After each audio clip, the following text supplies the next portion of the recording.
ano man ang kahinatnan nitong aking sana yung content, ang mahalaga sa akin dito pinaglalaban ko to kasi demokrasya ito eh. Hindi ito usapin ng kaibigan ko si Pastor. Hindi yon. Pinangalanan na ni Senator Robin Padilla ang mga senador na pumabor sa kanya para baliktarin ang contempt order at ang pag-aresto kay Kingdom of Jesus Christ leader Apollo Kibuloy. Sila sina Senators Amy Marcos, Cynthia Villar, Christopher Bongo at JV Ejercito na kalaunan binawi ang pirma ilang oras matapos ang panayam sa media ni Senator Padilla. Anya, nagdesisyon siyang pumirma noong una dahil naniniwala itong ang Department of Justice na ang nararapat mag-imbestiga sa sensitibong issue. Pero matapos anya ang masusing pagsuri sa mga testimonya ng mga testigo at iba pang impormasyon, nagdesisyon siyang bawiin ang kanyang pirma. Lumalabas din anya sa kanyang mga konsultasyon na maaari pa ring imbestigahan ng Senado ang mga kaso. Kaya makatitiyak anya si Kibuloy na mabibigyan siya ng patas na oportunidad para ilahad ang kanyang panig. Samantala, tumanggi namang pumirma sina Senators Grace Poe at Raffy Tulfo, bagay na nirerespetuan niya ni Senator Padilla. Paliwanag ni Senator Tulfo, iginagalang niya ang desisyon ni Senate Deputy Minority Leader Rison Tiveros na siyang nangunguna sa Senate Committee on Women, Children, Family Relations and Gender Equality na nag-iimbestiga sa mga aligasyon ng pang-aabuso ni Kibuloy. Karapatan din anya ng mga miyembro ng anumang komite na magkaroon ng sanungat na pananaw. Kailangan ni Senator Padilla ng 8 boto mula sa 14 na miyembro ng Senate panel para maharang ang contempt order. Ayon kay Senator Padilla, hindi lang niya basta-basta kaibigan si Kibuloy dahil kasama niya umano ito sa paglaban sa komunismo. Para sa akin, nagiging biktima si Pastor kasi nilabanan niya yung NPA. Hindi deserve para sa mga mata ko ng isang tao ang tingin ko bayani sa pakikipaglaban niya sa komunista na naging kasama ko. Ganitong klase, papayagan ko, maiskandalo. Teka muna.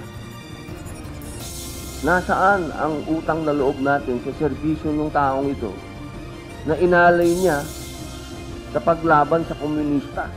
Dagdag ng senador, walang ibinigay na pera sa kanya si Kibuloy noong kampanya, pero may mga naitulong anya sa kanya ang religious leader noong eleksyon. Dasal, napaka-importante nun. Doon sa channel niya, sa SMNI, nabigyan niya ako ng airtime na wala akong binabayaran. Yung mga panahon na walang tumutulong sa akin dahil ako naman ay walang pera sa kampanya, wala akong pambayad ng helicopter. Yung helicopter niya, pinahihiram niya sa akin. Yung mga ganong klaseng pabor.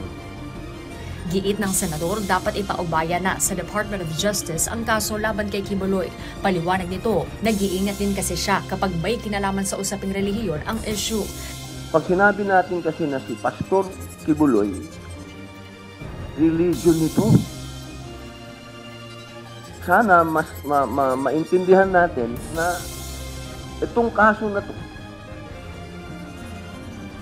hindi ito usapin lang ng isang tao. Ito ay usapin ng isang pananampalataya.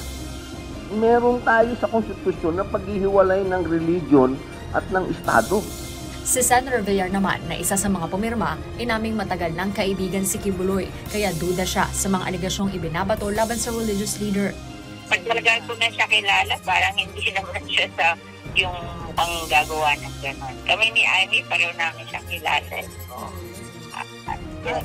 As well as yung mga taga Mindanao, maayos naman siya. Nakakaya naman na ako pahuhuli ko siya. Just ko, you don't do that to a friend. Kailanman hindi rin umano nang hingi ng pera sa kanya si Kibuloy. Marami siyang member. Marami siyang member. Even the US, marami silang member. Lahat naman ng mga Christian churches natin, maraming members sa abroad at saka dito sa Pilipinas. Sa ngayon, mayroon pang 5 araw o hanggang March 12 sa Senator Padilla para harangin ang contempt order. Pero sakaling mabigo, tuloy ang hiling ng Senate Committee sa liderato ng Senado na arestuhin si Kibuloy. Demokrasya to eh. Hindi natin kailangan personalin yung mga bagay na mga ganito. Kaya ako hindi ako titigil na makumbinsi yung iba pa. Hardin Delgado, UNTV News and Rescue. Diyos ang aming sandigan, serbisyo publiko ang aming pinahahalagahan.